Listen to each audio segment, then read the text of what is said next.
nothing like HIV. There's no disease, no infectious disease that essentially kills everyone who gets it. The fear factor's gone, and yet getting HIV infection is a problem for any individual. The fear should still remain because it's a virus that kills people. There is this sense of complacency that it's better, and it isn't better. And all these people, these 40+ million people living with the virus, they will die of AIDS. Over the past 3 decades, humanity has rallied together for the AIDS cause. People from all walks of life have united across all social and economic boundaries, joining hand in hand for one common purpose: to end AIDS. And I want you to say the name of the person you're walking for. I'm walking for Robert Johnson. I'm walking for Rock Hudson. I'm walking for everybody that isn't here to walk for themselves.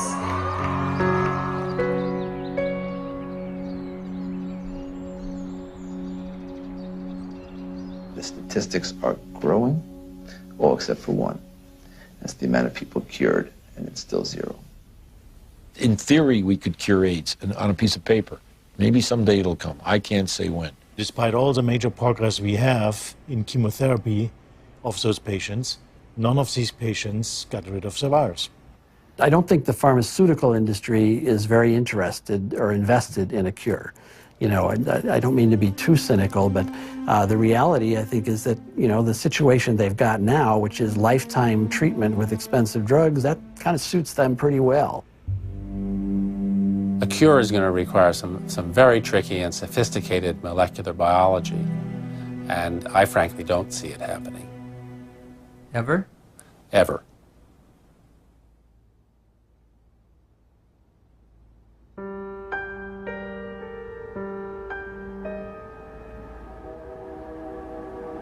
I was born in 1980, a year before AIDS exploded onto the public consciousness.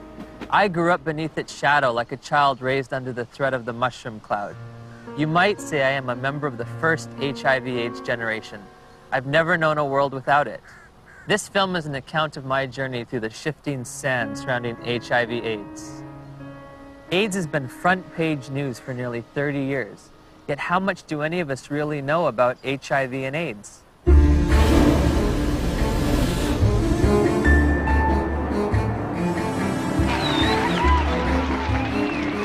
What is the difference between HIV and AIDS? I don't know exactly. HIV is wow. HIV 是它的病毒，那 AIDS 是那个病，所以两种是完全不一样的东西。It's the same AIDS thing. is the actual disease. It's the I same don't know thing. really. I don't know the difference. I know HIV is less deadly. Pour moi, il y en a pas forcément. Enfin, c'est vrai que j'établis pas de différence entre les deux. What would you say is the difference between HIV and AIDS? Yeah, it's not a big difference, is it? HIV/AIDS is just the starting point. HIV, it's a virus. The actual virus is AIDS. People around the globe were just as confused as I was. So I sought out the world's leading HIV/AIDS authorities, among whom were the discoverers of HIV, the key White House advisor on AIDS issues, and the executive director of UNAIDS' global response to the epidemic. Meeting with these distinguished experts, I candidly asked, what is the difference between HIV and AIDS? The difference between HIV and AIDS is a really critical concept, and unfortunately it's one that seems to escape a lot of people, or just they don't remember it after hearing it. HIV is a virus. AIDS is a syndrome caused by infection with the virus. So you don't get infected with AIDS, you get infected with HIV, and that causes AIDS. The biggest problem with the HIV theory of AIDS is HIV. There is a group of AIDS denialists that say that HIV does not exist and has never been isolated, which is as bizarre as it gets. We do not say that HIV doesn't exist. What we say is that the presently available data does not prove the existence of HIV. The reality is that HIV does exist and does cause AIDS. I mean, the evidence is incontrovertible. HIV causes AIDS. All right, that's a theory that's there. Let that theory be there. But let's have some other conversations. Let's have some other research. Let's have some other funding. Maybe something else is working here. No. Why nearly 3 decades since its discovery does there continue to be debate over HIV? Why is there no cure in sight? To answer these questions, I needed context. The past is prologue, so my journey begins with a step back in time.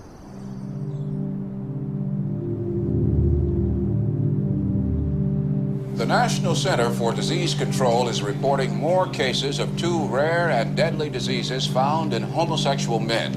There is no apparent explanation for the outbreak. Obviously, this is an issue with great emotional fervor, but... How can we stay unemotional when people are dying every day from a disease the CDC has yet to name? For crying out loud, if the CDC won't name it, at least demand the press stop calling it GRID. Well, unfortunately, I have to take credit for coining the term GRID, which stood for gay-related immune deficiency. We were seeing a cluster of gay men who were suddenly critically ill of pneumocystis pneumonia, which was the indicator disease of something new, and reported our findings to the CDC. I was the chief of the STD division at the CDC at that time when the draft report of 5 cases of pneumocystis in gay men came across my desk for review. Shortly afterward, cases of a very rare cancer called Kaposi sarcoma were diagnosed in young gay men. My first reaction was, this is an extraordinarily important finding. The CDC was looking for something like that when it came along. They were looking for it already. They were hoping there was going to be a new plague because polio was over. The CDC's budget was getting decreased. This is back in like the early 80s. There was double-digit inflation, a very high unemployment, a rapid military buildup, and a threat to decrease all domestic programs. And this led to reductions in force in the public health service, particularly the CDC. The Center of Disease Control, CDC, in Atlanta was under threat for reduction and even theoretically for closure. There were memos around the CDC that says, we need to find a new plague. For them to justify their expenses and their existence and make their careers, they have to find infectious diseases. We need to find something that'll scare the American people so they won't give us more money. Once people recognized that this was likely caused by a virus, the media attention went from no news coverage to the most covered news story in history. People went from neglecting it to fear and panic. Maybe I can get it. All of a sudden, AIDS was a very fundable project, and I suppose the psychology they worked on was the fact that they thought, well, in Congress, essentially this is white, straight, heterosexual men who are the congressmen, and if they feel they can't fuck around without being worried about AIDS, they're going to let the dollars out. And it worked. Suddenly there was a lot of money available for anybody who wanted to study HIV. And nobody ever looked back and said, why do we want to study HIV? Bob Gallo said on television, causes AIDS. The evidence shows that this disease is not merely confined to the gay community. I motion to call the disease acquired immune deficiency syndrome, AIDS. In 1982, Dr. Harry Haverkos was one of the Centers for Disease Control's epidemiologists tasked with defining AIDS. AIDS refers to a syndrome, and its definition changes periodically. AIDS is a chronic disease. It's based on its immunodeficiency. AIDS is not a disease, right? AIDS is a whole lot of different things. Depends on what country you're in. When your CD4 count falls below a certain arbitrary level, by definition, you have AIDS. You know, when someone's count goes down and then it goes back up again, it's, politically they may still have AIDS. Medically, I don't think they do. If you develop any of a number of opportunistic infections or diseases, that puts you in the category of AIDS.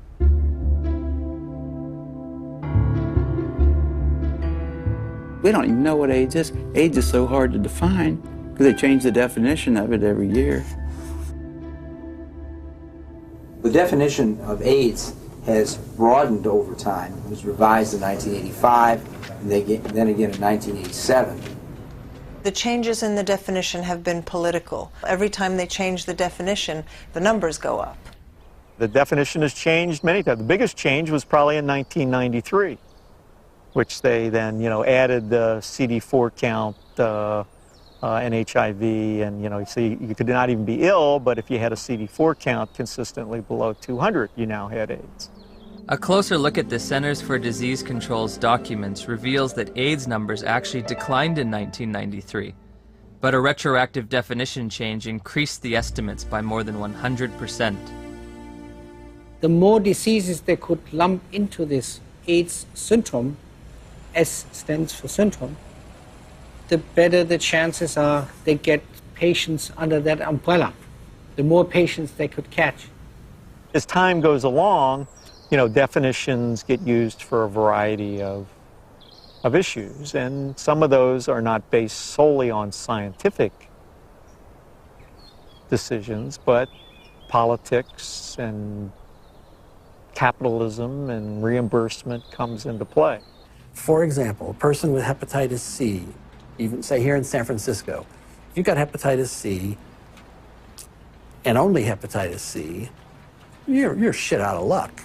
Having an AIDS diagnosis, I get a free apartment. The city of San Diego pays my apartment. I can have the state of California pay for many medications related to HIV. I get Social Security benefits. I can get discounts on my supplements at the local health food store.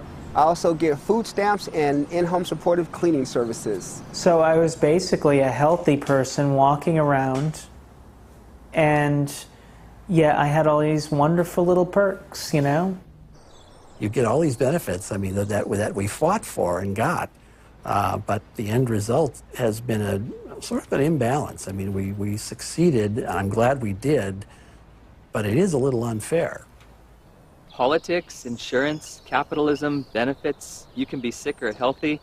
I never would have thought that AIDS was so convoluted. Right. Well, as I said, that has changed. How you define that scientifically has changed quite often, which just makes it difficult to, for the lay people to understand. It makes it difficult for me to interpret the numbers. Africa is purported to have the highest incidence of AIDS cases on the planet. So I trekked to South Africa to witness firsthand the impact of AIDS on that troubled continent. Around 10 million of South Africa's 48 million people have been reported to have AIDS. It's only a 10-minute drive from Cape Town's pristine modern airport to the squalor of neighborhoods said to be ravaged by AIDS. All the facts on HIV and AIDS with Griselda on Metro FM Talk. It's World AIDS Day. There are functions, there are gatherings. The international theme is Stop AIDS, Stop HIV and AIDS. Keep the promise. So many years later, we keep saying the same things. HIV, HIV, HIV. And yet each time I hear words like HIV and AIDS, I just want to pull my hair out. I'm just so fatigued about how we've packaged the messaging. All we talk about is AIDS. It's a sex virus. You have to use condoms or you die. It's a sick and sad message. People can't think outside AIDS anymore. It's just a shocking, sad reality. The first AIDS meeting on the continent of Africa was in 1985 in Bangui. We were there with a few people who had experience on AIDS in Africa. And one of our problems was, how can you diagnose AIDS in Africa in the absence of very sophisticated laboratory support? Even though by 1985 there was a HIV test, most of Africa didn't have access to it. So one of the things that we did in that meeting was to sit down and hash out the so-called Bangui criteria for the diagnosis of AIDS in Africa. The idea was, what would be a simple way for a clinician to look at a patient and say that this patient likely has AIDS? We say somebody who has a combination of certain signs and symptoms like major weight loss. And if you have a combination of that, you can say this is probably somebody with AIDS. They wanted a clinical case definition where they could decide that someone had AIDS just by looking at weight loss and persistent fever and so on. It gave something to clinicians in Africa to diagnose AIDS. And that helped in the overall effort to count cases, because we needed to know what was the impact of the epidemic. They could discover AIDS all over Africa at that point. They could say that we are all at risk, but they could say it's spreading around the world. They could say it affects women as much as men, because almost anyone in an African hospital could be diagnosed with AIDS without having to do the HIV test at all. Whole nations have been led to believe that, in some instances, that they've got large percentages of their population infected and doomed because of this supposed sexually transmitted virus. It's such a tragedy. Daniel, a lot of people here is very sick and is very dying. What kind of sickness do you see around here? It's HIV/AIDS. What is AIDS? We don't know. We don't know. So here you're living in a mud hut, and here come a white men with doctors who you respect, and they tell you that there is now among you an invisible disease, and it gets into your blood and can stay there unseen for years, and when it manifests itself, it's going to manifest itself in the forms of disease that you've always known. Maybe if you look skinny, if you lost weight, maybe they'll simply say, hey, you have AIDS, or you're coughing a lot, maybe. They'll say you have the disease. This cannot help but create extraordinary paranoia in people's minds. They say, well, what is going on with us? My neighbor next door he's got malaria. Does that mean that he's actually got this dreadful disease that the whites are talking about? Like I could be fat now, then the mentality is that if ever I become teen, then it could be one of the symptoms. I have to ask myself, why now? Why at this time? Dr. Christian Fiala argues that many doctors have misused the Bangui definition. In the era before AIDS, we had to admit we don't know the diagnosis and we could hypothesize. But nowadays, what doctors do is, well, if we don't know what it is, it must be AIDS. We did have patients with the conditions we now regard as AIDS defining, even before the advent of AIDS. People could have TB and not have HIV and fulfill the Bangui criteria. They'd lose weight, they'd have TB, and they could look like they have AIDS when they don't. Is this Bangui definition still being used today? I'm fairly certain that in many parts of Africa where there's still little or no testing available, that definition is still used, and I wouldn't be surprised that it's used in the poorer parts of Asia. This word AIDS, I don't know what it is anymore. I don't know what we're talking about anymore when we talk about AIDS. AIDS is one thing in Greenwich Village and a very different thing in Kampala, Uganda. I visited the World Health Organization's website searching for answers and discovered there are currently more than 12 different definitions of AIDS worldwide. So I turned to Dr. James Chin, former head of the WHO's Global HIV Statistics Unit, for an explanation. In some countries, they felt they were a little more sophisticated than in others. And you have, along with the epidemic of HIV, epidemics of HIV/AIDS experts. And some of them will not necessarily adhere to any international definition. They'll make up their own definition. High school biology class taught me that diseases and syndromes cannot differ from country to country like languages. It was becoming clear that HIV and AIDS were distinct, separate entities, and that AIDS was diverting my attention from the real culprit, HIV. Where to next? The place millions have had their lives changed forever.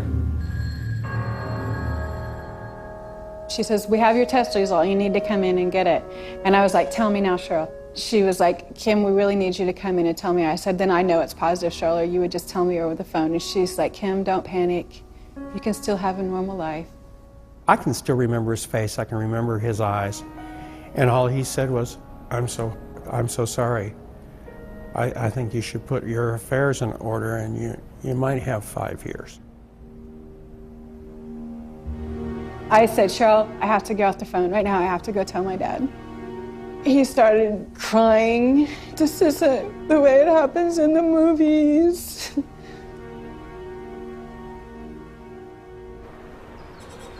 It's 7 a.m. here in Johannesburg, South Africa, and I'm a little nervous because I'm about to go in for my first HIV test. Have you ever gone in for an HIV test? No. No. No. No. No. Yes, I have actually, a few years ago. Were you nervous, apprehensive? I was, very frightened.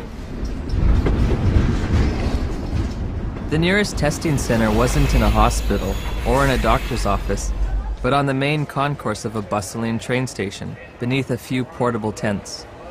HIV testing facilities are everywhere, from street corner kiosks to shopping malls. I'll be tested with a rapid test, which looks for antibodies to HIV. So, have you ever tested for HIV before? No. You said no. Never. It's the first time. First time. Wow. Is this your questionnaire? Yes. Okay. These tests claim to be HIV tests. I'm going to read from a section that says limitations of the test. The specificity of the Reveal Rapid HIV Antibody Test for blood specimens in low-risk populations has not been evaluated. They don't know, in their terms even, how well this test is going to work in people they don't want it to work in, low risk. We don't think you're at risk.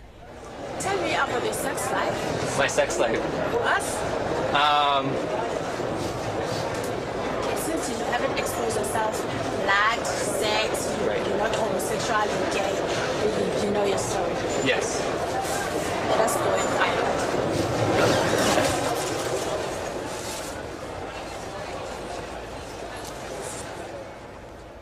In 1990, we flew to Romania to adopt a baby. We found Lindsay, and she was only 2 weeks old. I can still remember that feeling, just holding Lindsay for the first time, thinking, now my dream is going to come true. I'll have one of those children.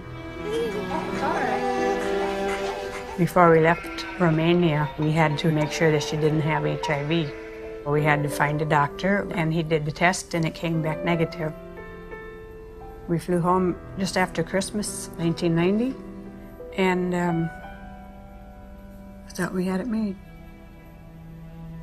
So I'm going to do a test, which comprises of 2 test kits. These 2 test kits are from 2 different countries.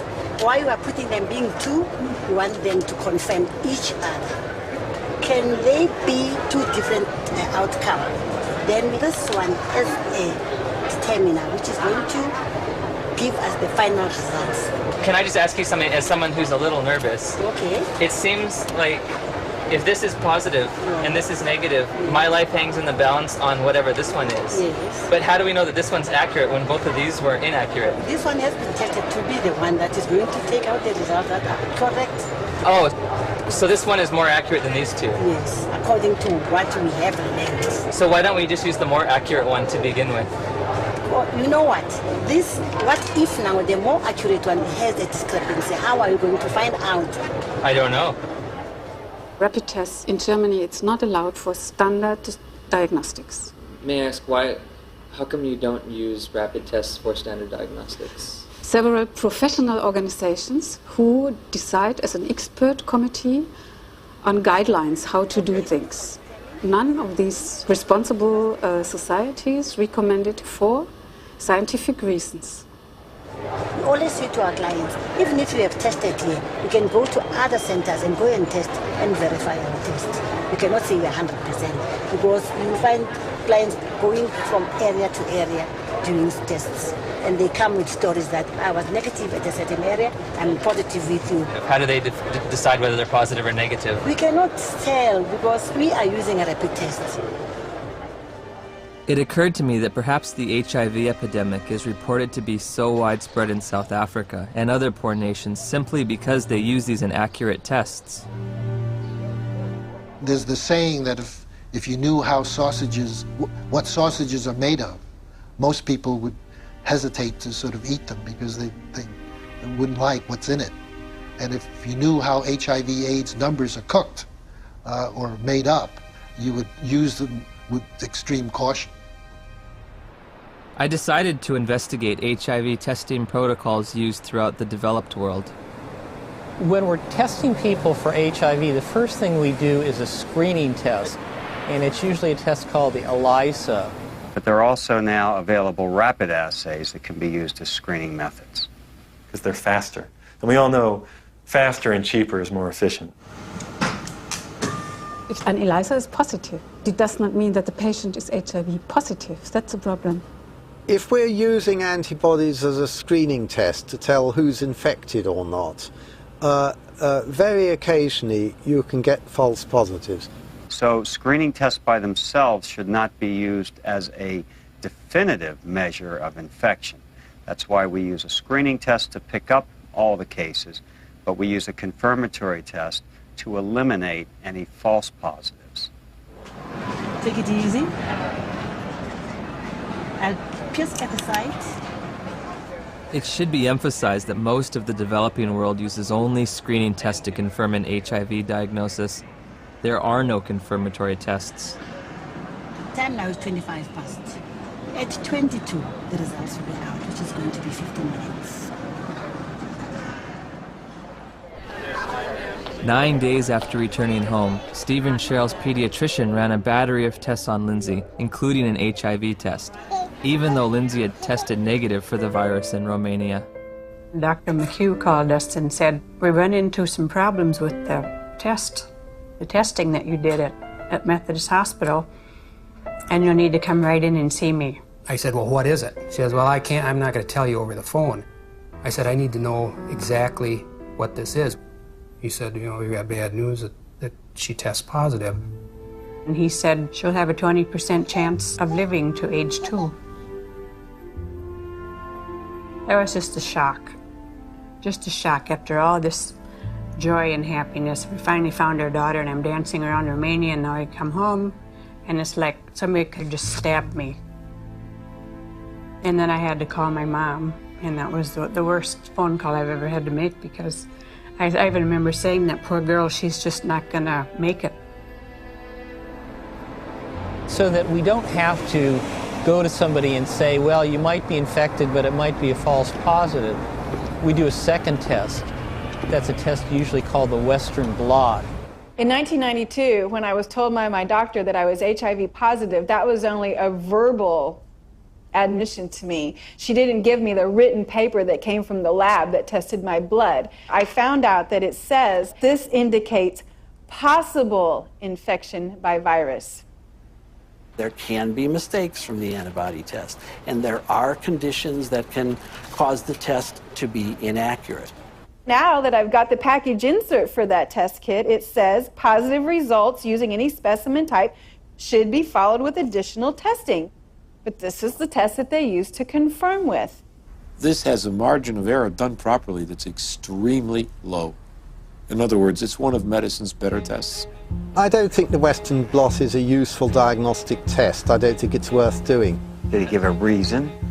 Anybody can say anything. I think it's stupid to drive a car. But come on, you got to give a reason. It's a useful prognostic test. Once you know that someone is infected, then you can follow their antibody responses well with Western blots. I'd say he's absolutely wrong. It has a complete usefulness. You don't need a Western blot. And it's become a dogma in HIV research that you need one ELISA followed by a Western. You don't. You need 2 different kinds of ELISAs made in 2 different formats. Would you ever want to confirm somebody is positive using just ELISAs? No, never. It's against the rules. It's against the recommendations. It's a turbulent sea of argument about how can we use this test? When can we use this test? Why does this test have no standard? We have a group now of about 40 patients that have no detectable virus in their body, but they're not being treated. So the first question is, are they really infected? So the Western blots can have false positives? No, the Western blot was negative too. But they were told they were positive by a lab, yes, that misread the Western blot. Heavyweight champion Tommy Morrison tested positive in 1996. 11 years later, in 2007, he tested negative multiple times, allowing him to return to the ring. There's constant discussion in the community of people who do diagnostic testing and the blood bankers about how to read these tests. When you're looking at this Western blot, how do you determine what is a positive? You need a certain number of bands being present. It depends a little bit on the producer of the test. It depends on the manufacturer. Is there different criteria for what might be a positive? Yeah, there are different criteria from the manufacturer. Thank you for the word. And also there are guidelines from the WHO and UNAIDS. Well, HIV infection is diagnosed with rather now routine laboratory tests, which, for which there are criteria for diagnosis established by the manufacturer, FDA. Claudia showed me the package insert that comes with the Western blot. It contains 8 different sets of criteria for diagnosing HIV infection. Because of the different criteria that apply in different countries, you can be considered, you can test HIV positive in one country and be given an AIDS diagnosis as a result of that, whereas in another country you won't test HIV positive and you won't be given an AIDS diagnosis. It's ludicrous that you can be positive in one country and not positive in another. Theoretically, I could be diagnosed with AIDS in the United States, but if I take 3 steps to my right, I wouldn't be diagnosed with AIDS, or I would lose my AIDS diagnosis when I crossed the border. In 1992, I was encouraged by a doctor to take what's called an HIV test as a matter of social responsibility, and I was shocked and devastated and horrified when the results came back positive. It was one of those moments that everyone fears their whole life. A week later, I take the same test to an AIDS specialist. He looks and says, "This isn't a positive test. I don't know what this test means." Since a false positive looks like a true positive, how can you ever distinguish whether it's truly a positive or a negative? Well, that's a great question. It's going to be very hard to determine a false positive.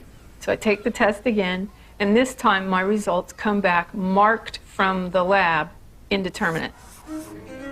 I'm faced with the decision, do I want to wait 6 weeks to test again or do it right away?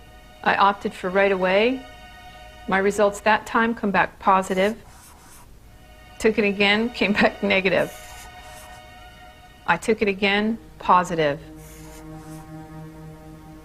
What happens if you're positive on one criteria but negative on another manufacturer's criteria? How do you decide who's infected and who's not? You will use the most sensitive criterion.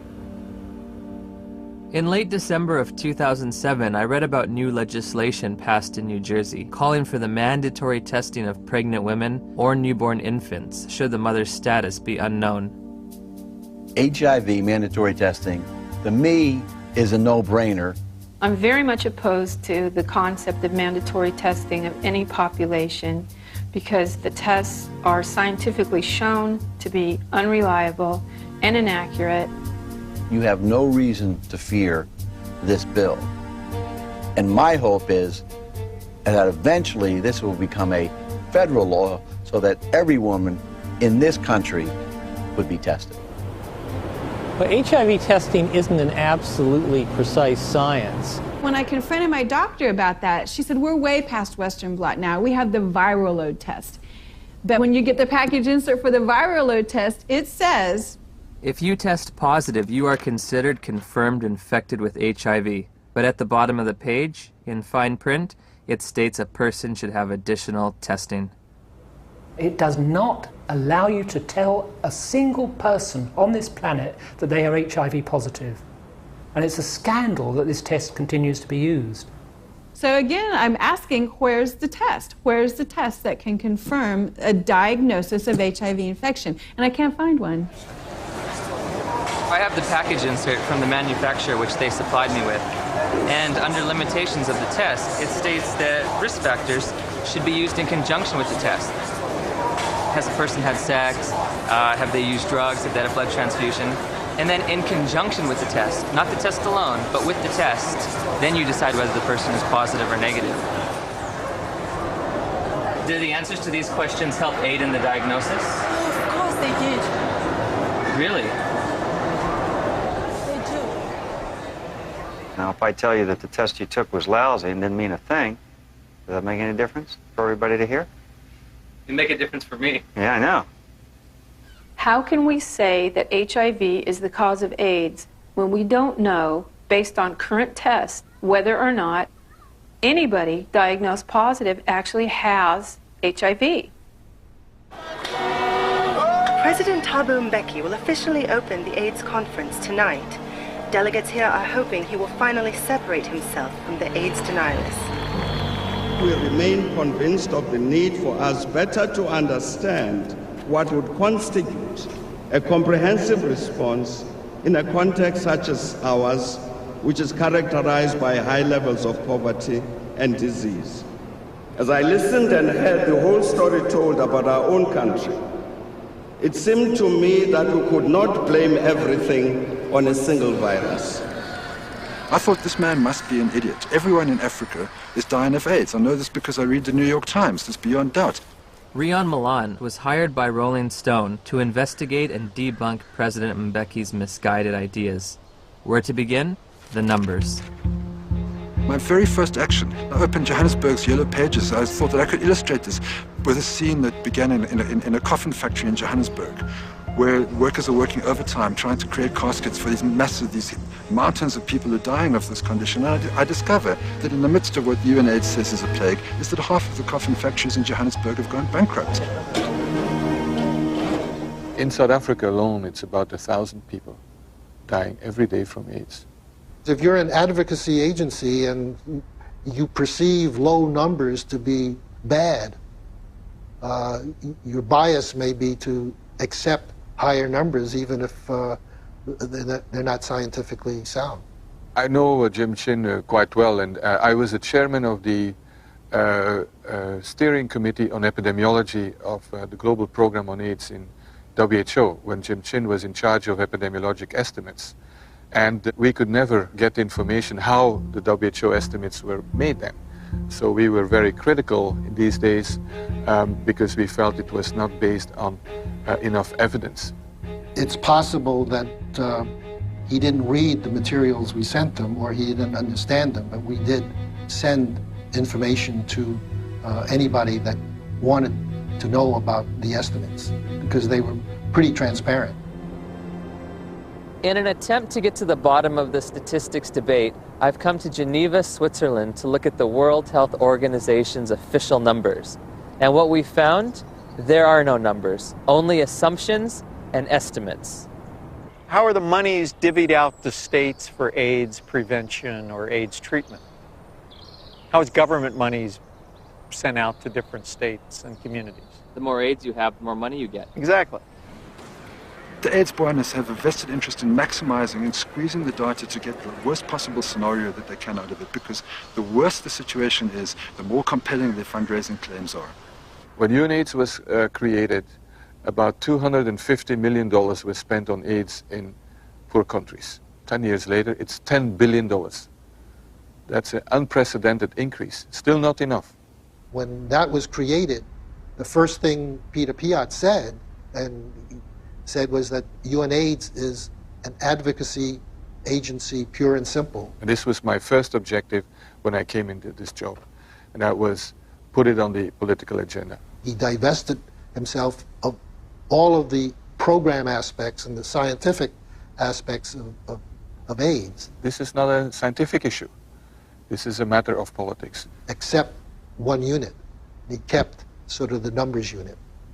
We are really doing a major disservice to say it is not as bad as it looks like, because actually it is much worse. 1 month after my interview with Dr. Piot, the Indian government slashed their estimates by nearly 60%. Shortly thereafter, UNAIDS acknowledged they'd been overestimating global HIV statistics for more than a decade. They've painted themselves into a corner, and now their house of numbers is falling apart. America is leading the fight against disease. And I call on you to double our initial commitment to fighting HIV/AIDS by approving an additional $30 billion over the next 5 years.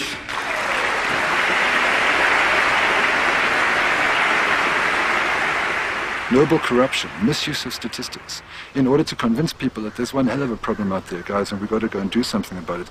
If you look at the real world, you know, how many people are infected, diagnosed to be infected, and eligible for treatment? There are very few compared to the number. In April of 2008, Congress approved a $50 billion expenditure for AIDS treatment and prevention. The vast majority of the world's population is not at any measurable risk of HIV infection. No measurable risk. Growing up in the age of AIDS, I was taught there were 3 certainties in life: death, taxes, and contracting HIV from unprotected sex. If you don't use a condom, there's a lot of chances that you can actually get the killer disease that is AIDS. I did a study of the heterosexual transmission of HIV in California, and we recruited individuals who were infected with HIV. Then we recruited their sexual partners, and we looked at whether transmission, in fact, had occurred. Padian runs a study. It's a 10-year study with the world's most virulent, terrifying sexually I mean, this thing jumps, off of penises into vaginas miles away. How many of them do you think, after 10 years, with the world's most terrifying, virulent, sexually transmitted disease, came up positive? Nobody. Nobody. Nobody who was negative came up positive. 0.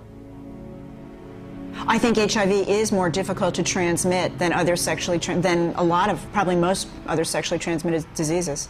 I mean, I think that's pretty widely known. If I were to have unprotected sex with somebody who is HIV positive, how many acts would I have to engage in before I got the virus? Just one. I assume one would be enough. First act? One is enough. Remarkably, HIV is a difficult infection to transmit. This contradicts everything I was ever taught about the sexual transmission of HIV. AIDS is the best example of what's really scary and alarming and dangerous about our culture right now, which is that it's a culture of PR. It's a public relations phenomenon. The truth doesn't matter. What matters is the image. If we were talking about reality, the reality is that AIDS is over.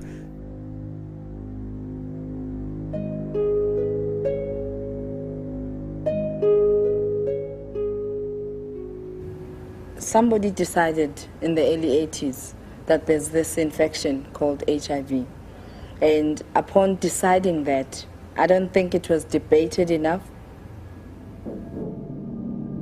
In 1983, Dr. Luc Montagnier and his team of researchers identified what they thought might be the cause of AIDS. I really was excited because we knew it was a new type of virus, not shown before in man, and very likely to be the cause of AIDS. Of course, at that time we didn't have the full proof of what's the cause of AIDS. That initial work was rapidly reinforced by additional virology and serology studies in Bob Gallo's lab in Washington. Gallo got pushed by the Reagan administration that wanted to do something on AIDS finally. They literally told us to just close CDC's lab down. We don't care about it. There's a bunch of gays, who gives a shit? And that was really their whole story. So the whole thing that they rested their political response was, well, we discovered the virus. Good afternoon, ladies and gentlemen. The probable cause of AIDS has been found. Credit must go to our eminent Dr. Robert Gallo, who directed the research that produced this discovery. What was new that day is for the first time we were saying, that's the cause, I'm sure. It was a silly press conference. There was not evidence then that HIV was the cause of AIDS. It wasn't called HIV. There was certainly evidence that he didn't discover it. It was discovered in France. The conference was held before any of Robert Gallow's papers were published, therefore before any other scientist had a chance to review them and look at the evidence and see if he got it right or wrong. Gallow's philosophy was to have people to whom he would give the virus be in his own control, so that any information that came out of that would come through him, so that he got all the information. Indeed, often put his name on publications and would, quote, collaborate with them. But should you have any broader view other than his personal glory and your personal glory, this was not a scientific pursuit in any way. The U.S. Department of Health and Human Services decided from now on, we are only going to fund AIDS research that assumes that Robert Gallow's virus is the cause. I didn't think that HIV in 1984 was the cause of AIDS. That's why I did the study comparing gay men with Kaposi's and gay men with pneumocystis. I assumed there must be something else. If you go read my paper from 1985 that Kern and Jaffe would not sign on to, I actually lay out the cofactor hypothesis in that paper.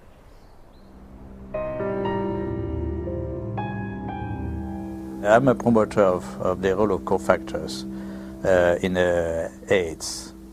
Well, cofactors just says that the cause of a disease is by more than one factor. Just simply being infected with HIV is not going to do it. You need certain cofactors. Cofactors are not necessary.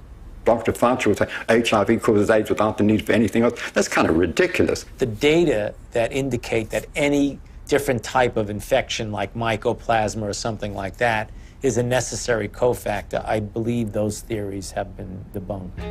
What the fuck does he mean? Sorry. What's it?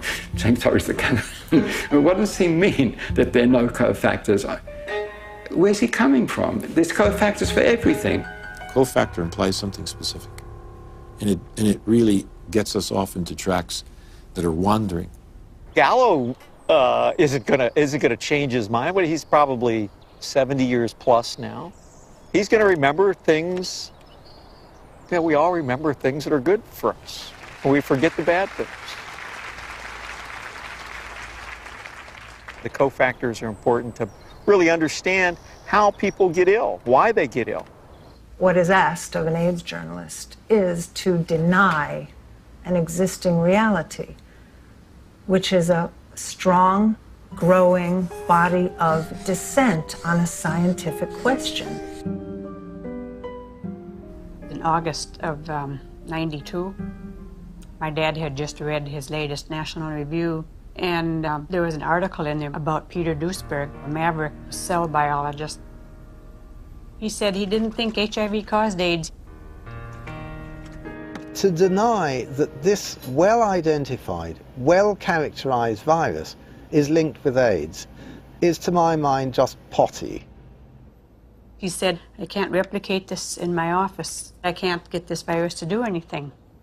We thought, oh my gosh, my dad is really daydreaming. He's trying to wish this all away because he knows how upset we are. Just wish it all away, and everybody will be gone happy. If Fauci would say, here's $1 billion for alternative theories of AIDS, you wouldn't believe what's going to happen. A lot of HIV researchers overnight would start cofactors. The first year they would call them cofactors of HIV. And the next year, the co would be topped and HIV would be topped a year later. Peter is highly intelligent. He did excellent work. I mean, no wonder he got a full professorship in Berkeley and was nominated to the American Academy of Sciences. But I told him very frankly that he's killing people with his theories, and I still stick to that. They attack him, they attack his ideas, and they present some bogus way of refuting what his science has said that doesn't really refute it. Peter Duesberg? Yes. Oh. They are all prostitutes, most of them, my colleagues, to some degree, myself. You have to be a prostitute to get money for your research.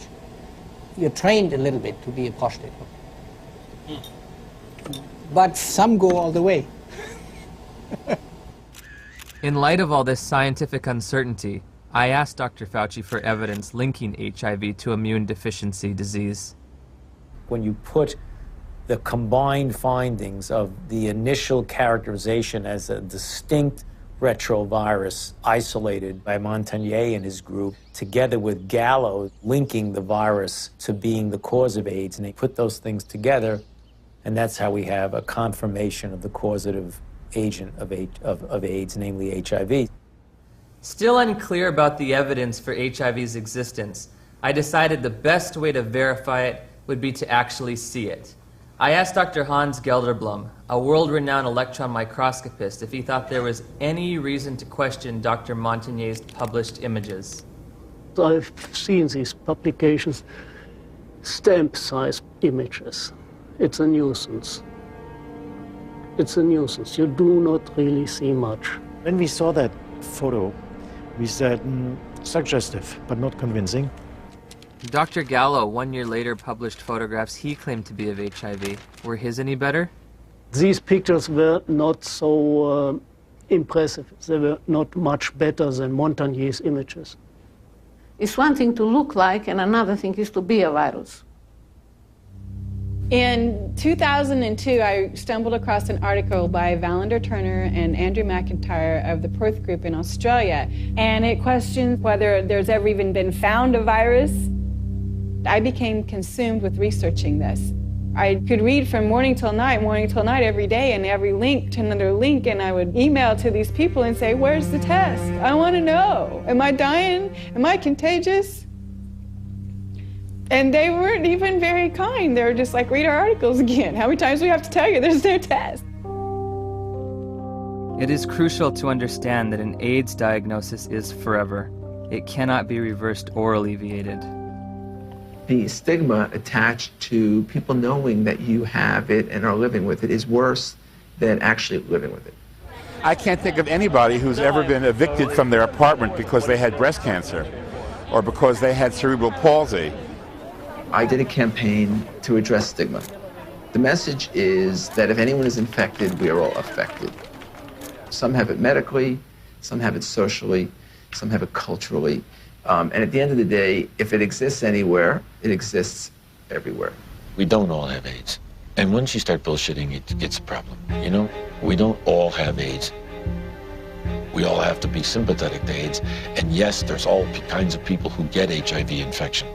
But you know, we don't need to make, in my view, non-truths, you know, or just to have a slogan or a symbol. We all have AIDS. No, we don't all have AIDS. But my message is you do have it, whether you want to accept it or not. Are you medically susceptible? Maybe not.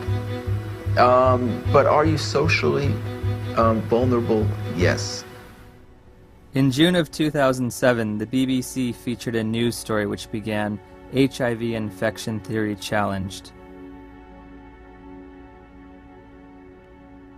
Living cells are complicated, and how they work inside the body is even more complicated. So there's still a lot of debate as to how exactly HIV causes AIDS. In March of 2008, the Washington Post went on to state that multiple surprises have reminded researchers how much they still don't know about HIV's biology. HIV has got to get inside the circulation of the body, and it does that in ways that are not completely understood. The prime target for HIV is a T cell population called CD4 helper T cells.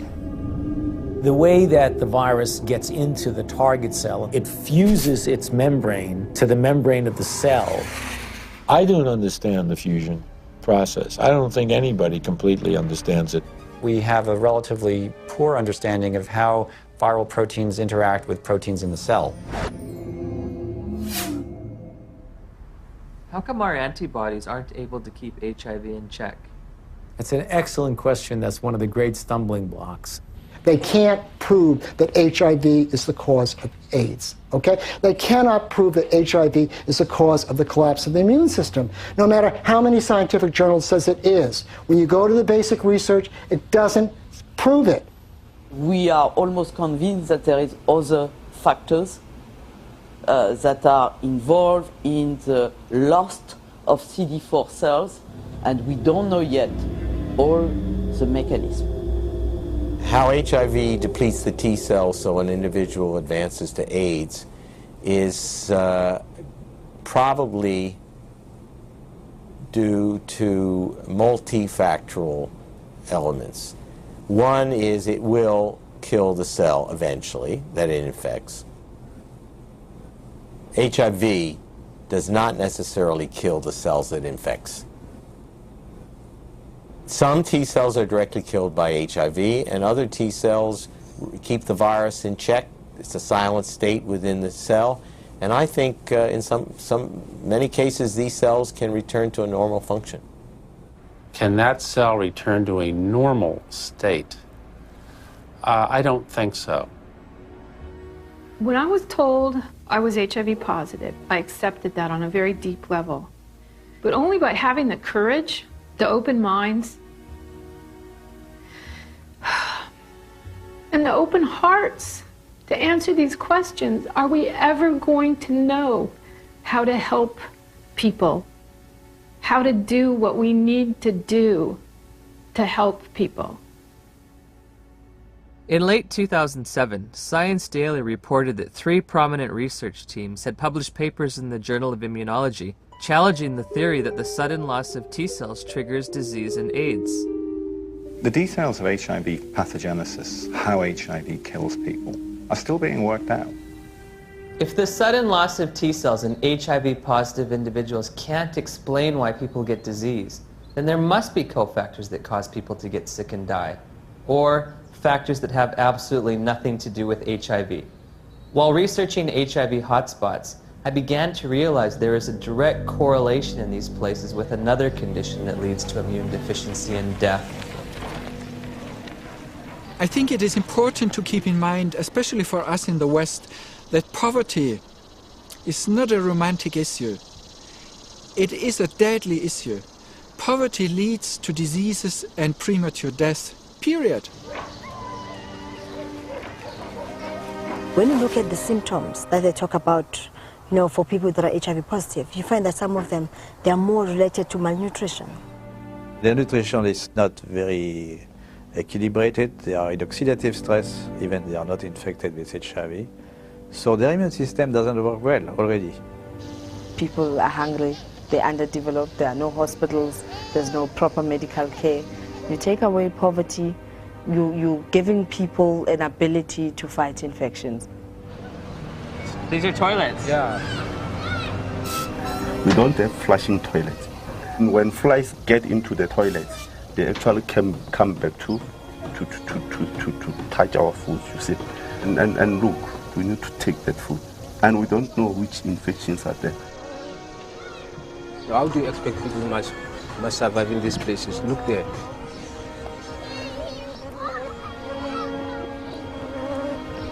How many white people they are staying in this house like this one?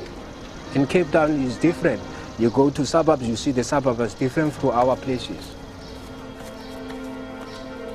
Why have we done nothing for African people, just like give them clean water so they don't die in infancy of diarrheal disease and stuff like this? All we care about is HIV, AIDS. Well, question, well, there's money in it. There has to be, other dynamic working to lead public interest to the African situation and ignore clean water, sanitation, malaria. I mean, things that kill people. This is the beginning of a war. It is a war to reclaim our health. In 2008, USA Today published a news story that stated, if we look at the data objectively, we are spending too much on AIDS.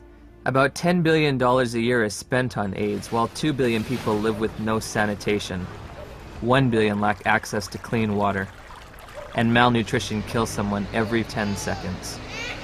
These factors enable diseases to thrive and severely weaken the immune system of those living in such squalor.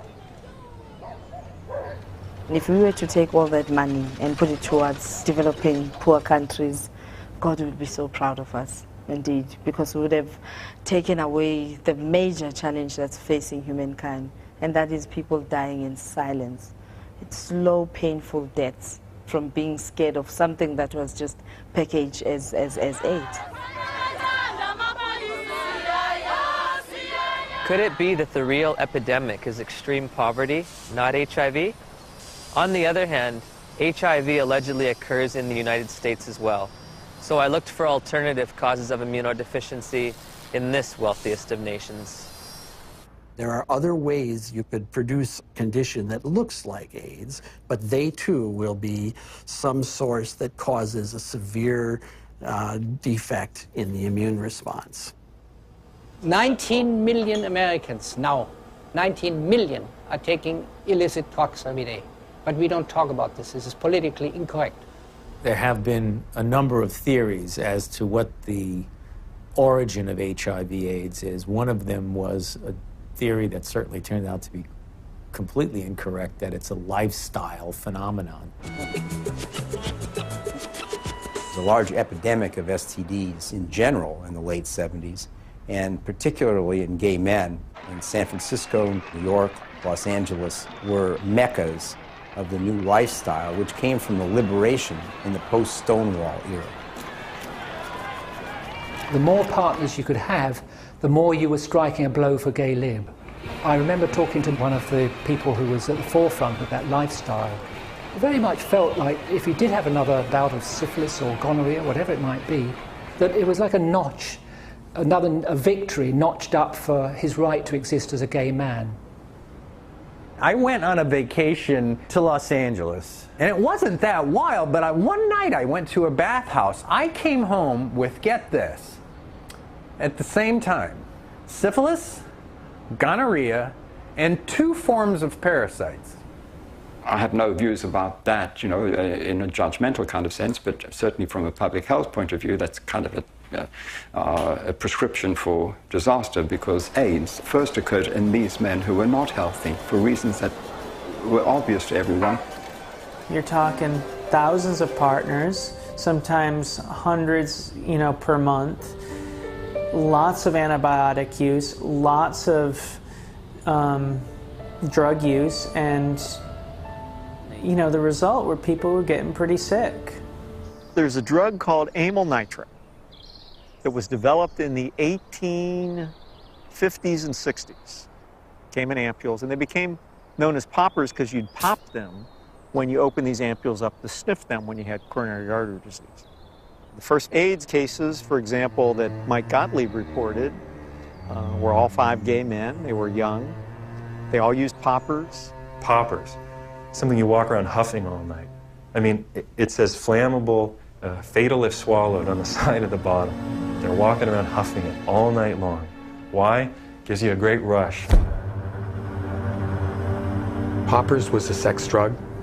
They were in every gay bathhouse, every bar, every porno bookstore across the nation.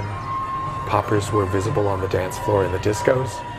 At the end of an evening, the bartender would announce last call for alcohol, last call for poppers. It was like a mad, wonderful kind of a dance that was being done. But if you think that can happen forever, you're wrong. Whether or not HIV exists, whether its role in a weakened immune system is almost irrelevant when you compare it to what was going on at that time. The lifestyle explanation proved politically unacceptable, but the virus explanation proved very, very acceptable to many different parties. Pneumocystis pneumonia and Kaposi's sarcoma were the hallmark diseases for AIDS in the early years. To go back and deconstruct it and say, what exactly did cause pneumocystis carinea?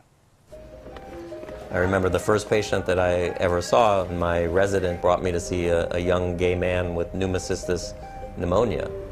I knew a little bit about the use of poppers or amyl nitrite inhalants, and I started asking the patient if he used them, and it turned out that he was a very heavy user of amyl nitrites, and much to the surprise of my students, I said, I think the man probably has destroyed his pulmonary immune system by inhaling this toxin. What exactly caused Kaposi's sarcoma? We know that now.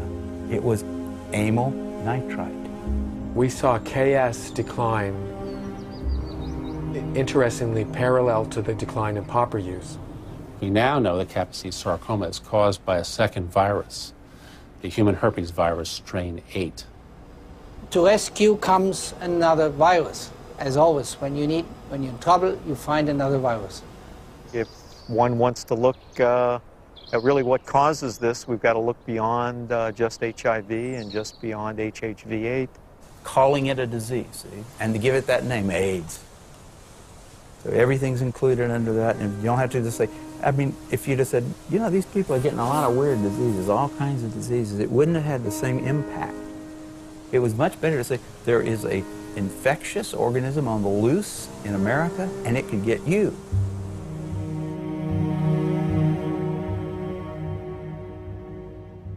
I had interviewed the world's leading HIV experts and discovered that the two benchmark diseases of AIDS have alternate explanations. Once again, I turned to Dr. Gelderblom, seeking proof of HIV's existence in the most recent images available. Here, you do not see anything about the details, but I would say it's probably a virus. These are HIV here? Yeah. Oh, so are these HIV too? Yeah, yeah. Everything's Probably. Probably. Yeah. What can I tell you? You know, I mean, it exists. Gallo said he had all these viruses, and it was a lie. I think HIV totally has turned out not to be the cause of AIDS. HIV has turned out not to be.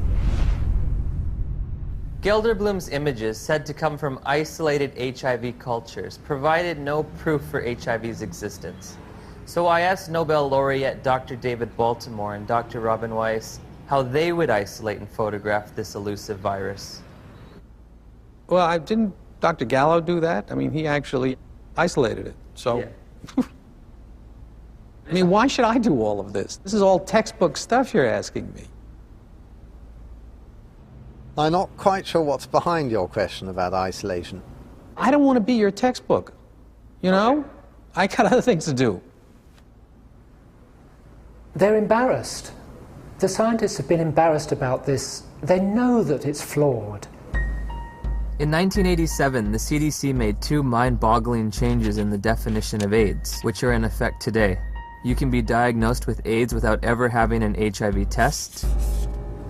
In 1987, I had a lesion on my arm, and it was KS, Kaposi's sarcoma. A doctor diagnosed you with AIDS without an HIV test? Yeah. You can be diagnosed with AIDS if you've tested negative for HIV. Alvin Friedman Keene found 16 patients with Kaposi's sarcoma among gay men in New York City in the 80s. They did not have HIV infection. Yet they had AIDS by our definition, right?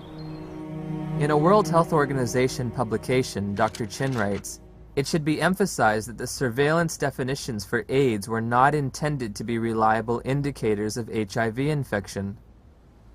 If you have thousands of documented cases of AIDS without HIV, how can HIV cause AIDS? Why do you believe that HIV does cause AIDS?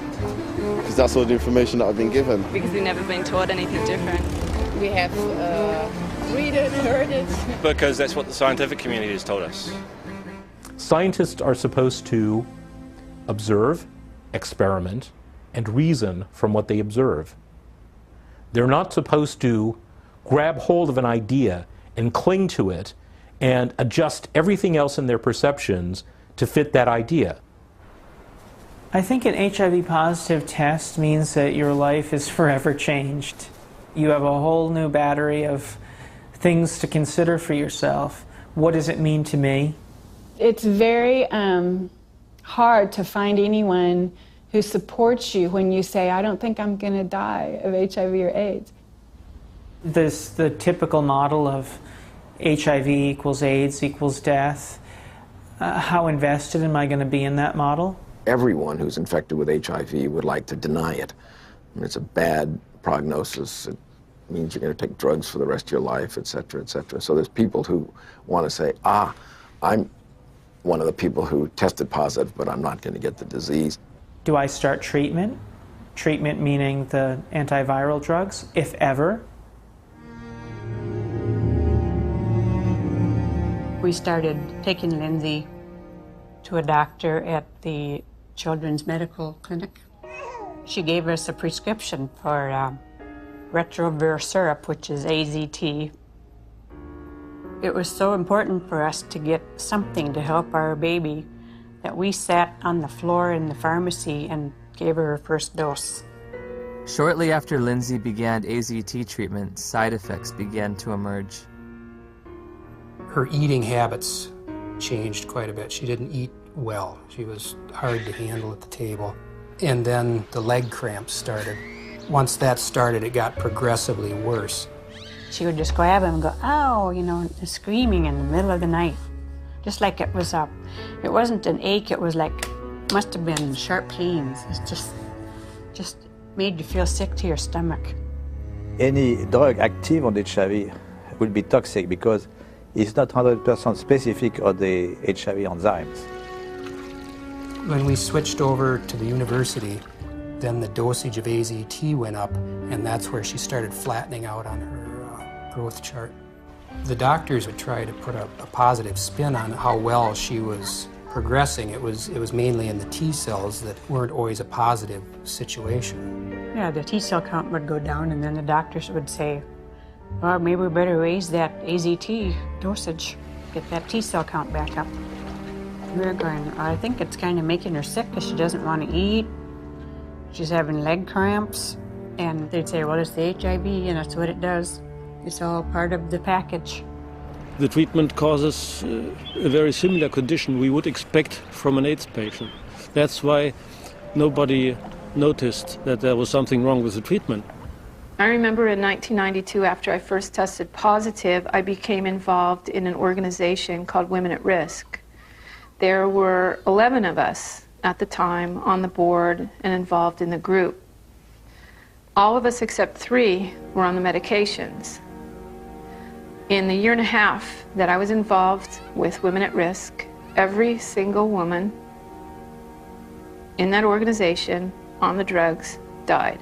Every single one, except the 3 of us who weren't taking them.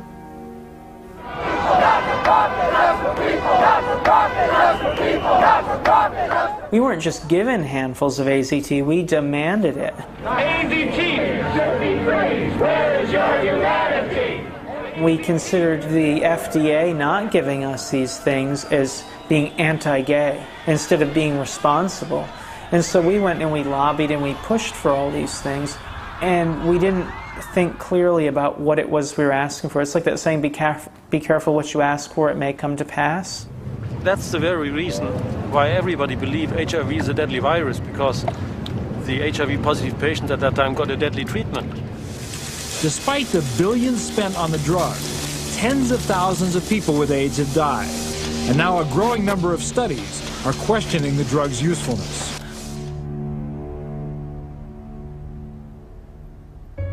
We just decided between ourselves in November to write to Peter Duisberg and say, sorry to bother you. Are you for real? And if Lindsay were your daughter, what would you do? On November 11th, we got a big package, and he said, you must take your daughter off AZT immediately or she will die from it like Kimberly Begalis. That is AIDS by prescription. You get immunodeficiency and you die from the tox. That is AIDS by prescription.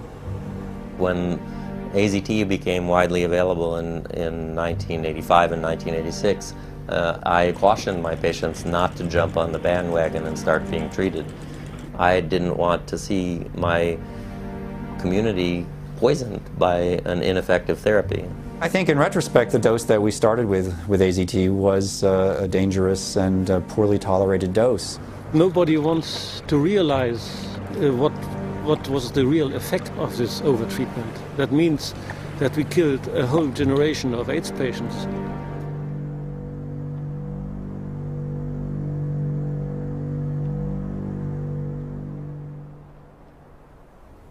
In '96, David Ho announced highly active antiretroviral therapy. Also known as the cocktail, because the treatment combined the newly developed protease inhibitors with older HIV drugs, such as the chemotherapy drug AZT. That was a revolution. What was an 100% fatal illness now could be treated. The AIDS medication today is not that toxic than it was in the early days. And it's a potent drug regime. That means it kills almost everything.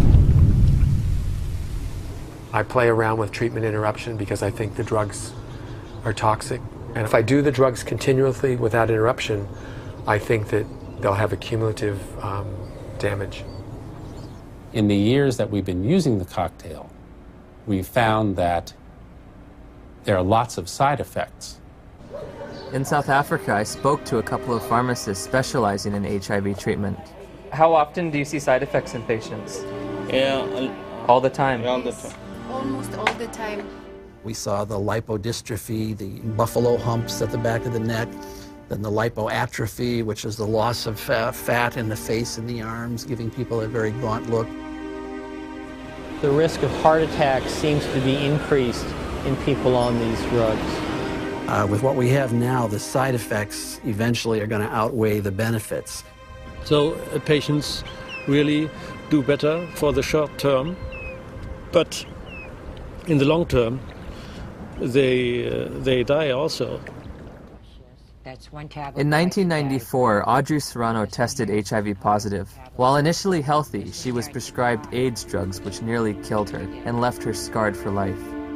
In December 2007, after multiple negative tests, she was awarded $2.5 million in damages.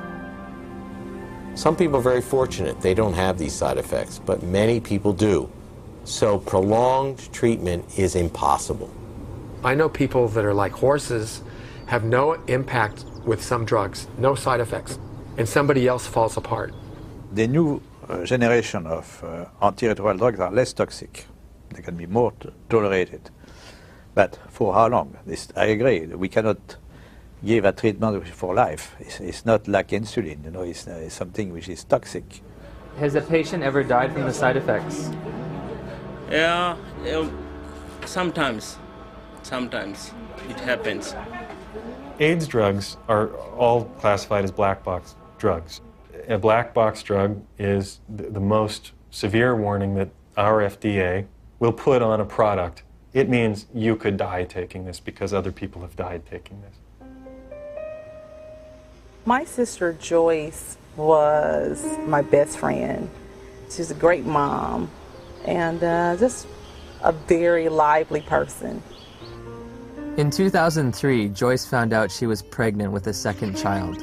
She was offered an HIV test as standard prenatal care by her obstetrician. She called me at work and she was like, I got something to tell you. And I was like, well, what is it? She said, I'm HIV positive. So I took a deep breath. I said, well, it's not the end of the world. And she said, well, Nell, I met this doctor today and he's a specialist. And he says, is there some medicines I can take that'll keep my baby from being HIV positive? Nevirapine. Warning. Severe life-threatening skin reactions, including fatal cases. One morning, she was covered in these welts and this rash. It was all over her face. It was all over her chest, all over her arms, her hands. When they're talking about a rash that can kill you, they're talking about a drug that targets the actively replicating cells in your dermis, in your mucosal layers, in your intestine, and stops them from working. And what happens? Goodbye skin. I would never take them. I don't have a problem with other people taking them, but I, as Griselda Kananda personally, looking at the side effects that they come with, looking at the toxins that they present in my body, not now, not ever. I have patients tested in 1985. They were all advised to take treatment, but they declined the treatment for different reasons. Because they didn't want to take toxic drugs because they were feeling well at that time. And how are they doing today? They're still living. Healthy? Yeah. Once we came to the conclusion that this was the drug that was causing this problem, irregardless of what the HIV was going to do, she was going to come off the drug no matter what. If taking her off the drugs meant that she could sleep through the night and be happy for 6 months, that would be worth it, rather than live in agony for 2 years or 12 months.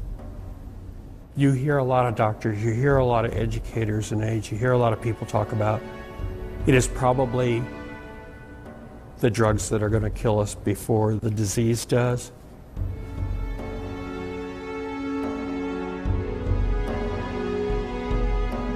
What are the drugs doing to the bodies?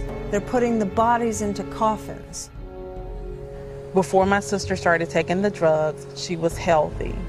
After she started the drugs, she developed an allergic reaction, which made her look like a patient with full-blown AIDS.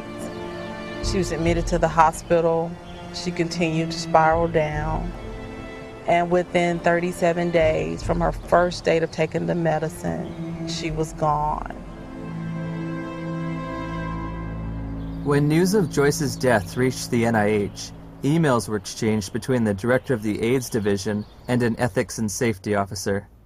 Ed, there was fulminant liver failure resulting in the death on this trial last week.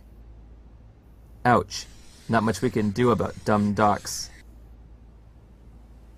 They're cynical enough to introduce drugs that they know will have toxic effects and will carry a certain mortality, and they know that the life of the drug before this mortality becomes too obvious to ignore is, say, 2 or 3 years, and they work out what the sales are going to be in those 2 or 3 years, and then they know they're going to have to reduce the dose.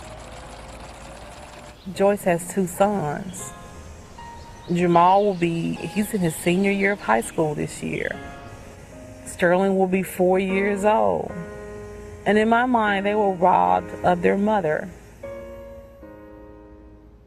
If someone's going to be giving me a diagnosis of certain death in 5 to 7 years, I want scientific proof. This isn't a religion. My interest in questioning and breaking and exploring does HIV cause AIDS is an instinct to liberate people from a death sentence that isn't theirs to carry. After we took Lindsay off AZT, her weight did go up. Within a couple of days, the leg cramps went away. And her physical body seemed to be doing pretty well, but it was like she was disturbed. She was agitated very easily. Her lifespan changed all the time after she got to be 2 years old, and then she'd only live to be 5. When she got to be a little older, then they said, oh, she might live to be 7. Yep.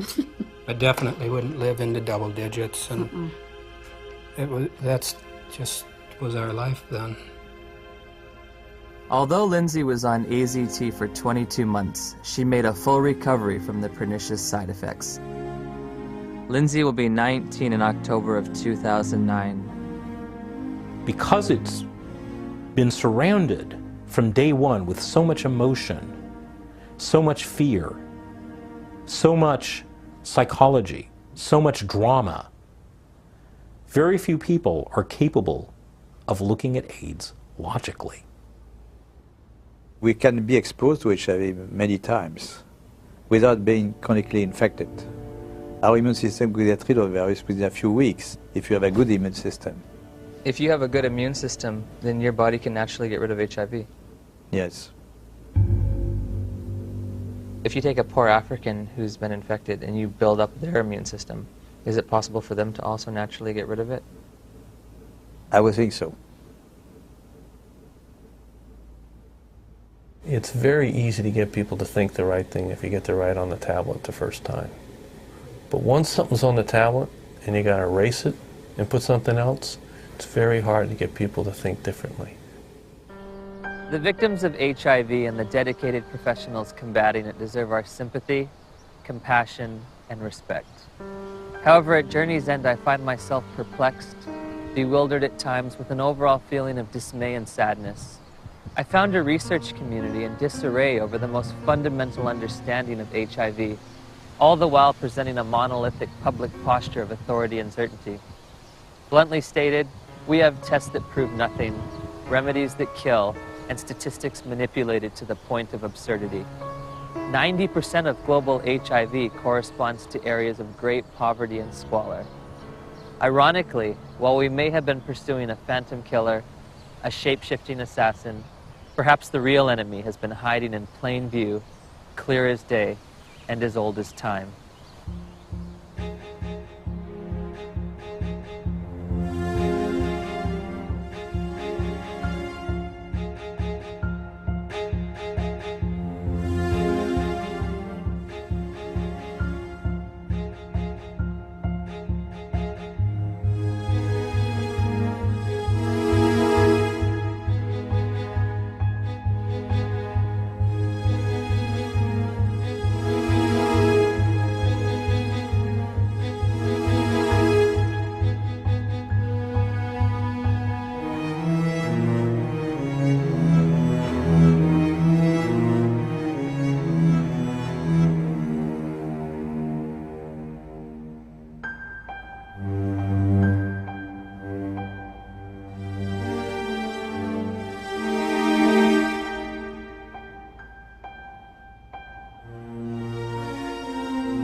We can be exposed to HIV many times without being chronically infected. Our immune system could get rid of the virus within a few weeks if you have a good immune system. If you have a good immune system, then your body can naturally get rid of HIV. Yes. How can we say that HIV is the cause of AIDS when we don't know, based on current tests, whether or not anybody diagnosed positive actually has HIV? Some people are very fortunate. They don't have these side effects, but many people do. So prolonged treatment is impossible. Called CD4 helper T cells.